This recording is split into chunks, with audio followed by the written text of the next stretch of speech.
Hello everyone, welcome back to Creatively Teaching. If you are new here, my name is Emily and I am an online teacher and I am also a substitute teacher.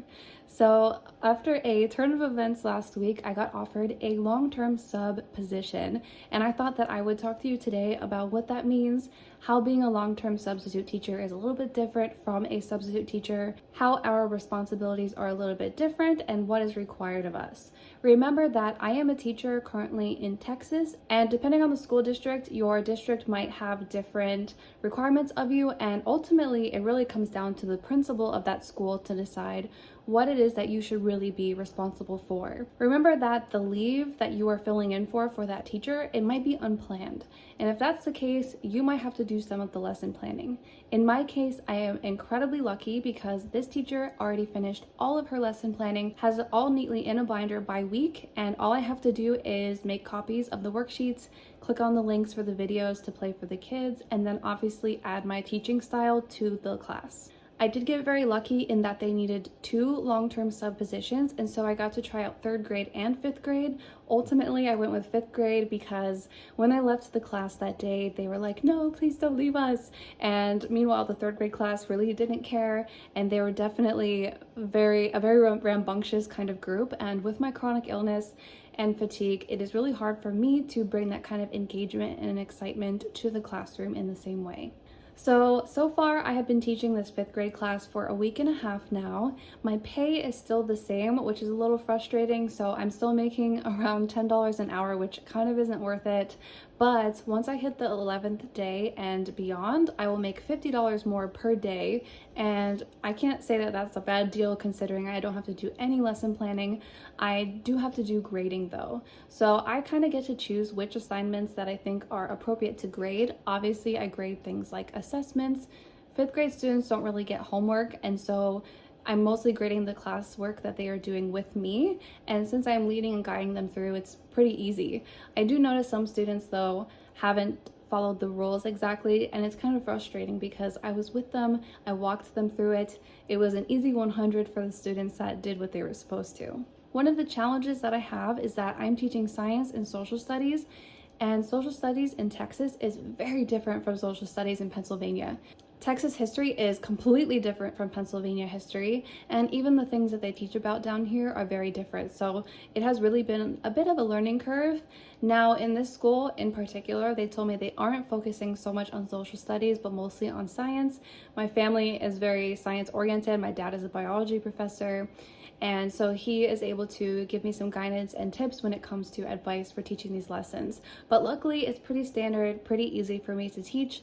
I just want to teach it in a more memorable way for the students and in a really effective way. The hardest part about being a long-term substitute teacher is that when I was a regular substitute teacher, teaching a different grade, a different school, a different subject every day of the week, I was seeing some good behavior from students that maybe I wouldn't have in the long term.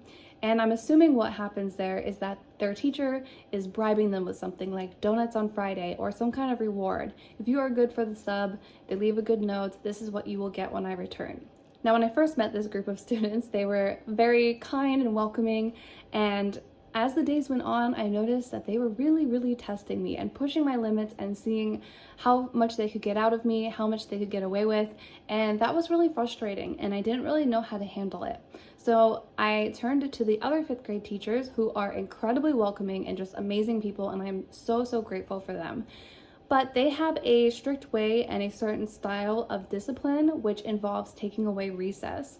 And being someone that I don't really believe in taking away recess, I caved into that for one day. Now, it did work. They do listen when you take away recess, but I don't believe in that, and so I am finding other strategies that I think will be really helpful. So for example, this week on Tuesday, we are going to do a little reset. We're going to go over the rules and expectations that I have of them and that their school has of them. And then I'm going to ask them to set goals. And they will set the goals each week. And by Friday, if they have met that goal, I will reward them with something. The other thing is that I would love to talk with them about other ways that we can come to like a discipline that the class can do if they are not following my rules and my expectations. That doesn't involve taking away recess. I'm not entirely sure what that will involve, but I would love for their input to be weighed in on this decision, and I think that them having an input on that will be much better and make it easier on me, because I'm sure some of them will think of ideas that I haven't thought about. Now, I not only teach my class, but I teach the other two 5th grade teachers' classes as well, because they do a rotation. They teach math and English, I teach science and social studies. So I am seeing about 60 to 70 students every day, which is really hard, but I have come to know all of their names already, except for maybe 1 or 2. And yeah, it's amazing to really get to form and build a connection with each of these students. So I explained to you guys that I don't really have to do any kind of lesson planning besides printing out and making copies of the work that is already provided. Now again, like I said, I like to add my own twist on things. I like to use Kahoot sometimes to really help them understand the concepts. And I am always looking for new ways to teach the lesson material instead of just watching a YouTube video. A lot of them like to learn through YouTube video rather than textbook. So if I can find a really engaging YouTube video for them, or like I said, even Kahoot, it's going to help them learn more so than reading through the textbook to find the answer. Now, I do realize that reading through a textbook and scanning through it to find the answer is a really useful skill. And I'm definitely going to press for that and push for that in the upcoming weeks, while I'm still using other ways and creative ways to help them learn. Not everyone learns the same, and of course I can't use every single teaching strategy out there in the classroom in one day, but I can try to incorporate a few different ones to give them the best chance of success. Let's talk about grades. So I do give grades for certain assignments, but ultimately I do not have access to inputting grades. I don't have access to grades that they did for their online work like STEM Scopes, IXL, and their unit tests. The other teachers are able to input the grades. I don't know what the plan is for long-term subs in other states, or maybe it's just the school in particular, but it seems like they had a really difficult time getting me access in order to input the grades. I also don't have information like contacting the students' parents. I have no idea how to do that or how I would go about that. In the case that I should need to do that, I would assume that the student has done something really bad that I can then contact the office, such as the principal, and they can contact the parents. But other than that, I really have no way of knowing if I do that or not. I also don't have to go to personal development days. Tomorrow is a holiday and all of the other teachers have to go and do kind of like personal development work. I also don't have to do that. Now that is dependent on your principal. Your principal ultimately has the say, at least in Texas, whether or not you have to go to and do that kind of work. And I could show a lot of interest and motivation to do that, but because of my life circumstance right now, I could really use the day off tomorrow, and so I opted for not having to be there. It's not like I'm being paid to be there anyway, and so I'm definitely going to be taking the day off tomorrow and enjoying it. As far as clocking in and clocking out, I do the same way as I have being a substitute teacher, and I am expected to be there during contract hours. Now, in the past, I could leave a little bit early, especially since I don't have to plan for the lessons the next day. I kind of just clock out a little bit early before the school day ends, but now I definitely stay to make sure all of the students are dismissed, and then I prep for the next day. I'm still able to stay within contract hours easily. I show up at 7:15 and I leave at 3:30. And every single day I haven't stayed too much longer past that, and I definitely show up on time as best as I can, and it's worked really well. So that hasn't been like a jolting change for me. I had always heard teachers talk of contract hours before, but I didn't know exactly what their contract hours were, and I wasn't sure if it was like an hour past the time the students leave, but contract hours literally end as soon as the students leave the school, which is a half hour after dismissal starts. So I think it's very reasonable and I don't have a problem with that. I've definitely been focusing a lot on bringing structure to the classroom, reminding them of the rules and expectations. I did switch up their jobs based on how I was seeing the students behave in class, and it was time for them to switch up their classroom duties and jobs anyway. I got a little bit of pushback from this, but I think for the most part, the jobs that I chose for each student definitely fit their personality, what they are good at, and it's working really well so far. That's only been implemented for, I think, 2 days now. I have also added some of my own flair to the classroom. I love bringing in lamps, and I have these color changing light bulbs. I get them from Target. I'll try to put a picture here for you guys to see what it looks like. These little lamps are great. I have them around my home, and so I've just been bringing those in. I also brought in a snake plant because they are very low maintenance plants. They bring oxygen to the room, and they obviously don't require much care, just watering basically once a week.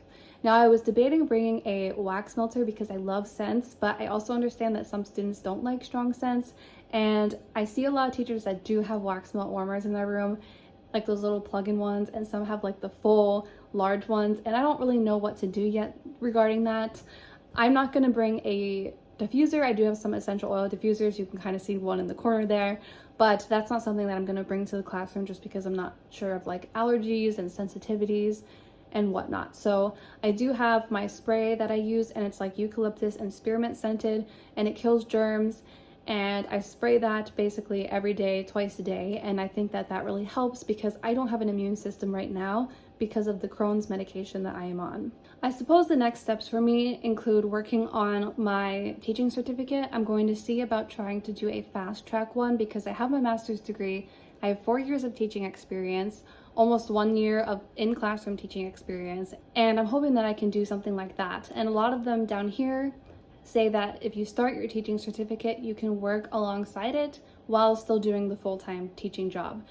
I am really surprised by how much I love 5th grade, and it's crazy because I held off from teaching 5th grade. Let's see, I started in September of substitute teaching, and I held off until literally like a couple of weeks ago till I taught 5th grade because I heard so many negative things, but it ended up being one of the grades that I really connect with the students the best.